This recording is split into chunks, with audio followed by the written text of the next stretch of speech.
C'est un scrutin de tous les dangers. Devant chaque bureau de vote de Lahore, des policiers en armes et un barrage filtrant. Même scène dans la capitale Islamabad ou encore à Quetta, dans la région du Balochistan. Ici, la tension est à son comble. La veille, à quelques kilomètres, deux bombes ont explosé, faisant 28 victimes. Et ce matin, un attentat dans un bureau de vote a aussi fait plusieurs morts.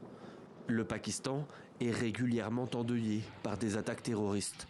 L'enjeu sécuritaire est au cœur du scrutin.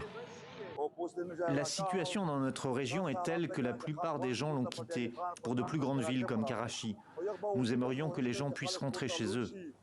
Une instabilité sécuritaire mais aussi politique. L'équité du scrutin a été mise en doute dès le départ par le parti de l'opposant Imran Khan. L'ancien Premier ministre n'a pas pu se présenter.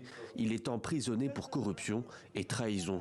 Son parti, le PTI, a dû faire campagne sous les menaces et les arrestations, mais n'a pas appelé au boycott pour autant.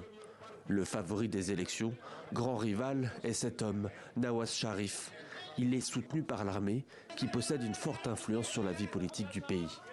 Mais au-delà des violences et des faiblesses démocratiques, c'est surtout la situation économique qui mobilise de nombreux électeurs. Le pays devrait s'efforcer d'améliorer la situation des pauvres, y compris des employés du secteur privé et du gouvernement, car actuellement, il est très difficile de survivre. Nous voulons une vie heureuse au Pakistan, mais nous n'avons aucun espoir dans le prochain gouvernement. Une désillusion partagée par de nombreux Pakistanais. L'insécurité et les nombreux scandales de corruption ont depuis longtemps entaché la confiance des citoyens dans la classe politique.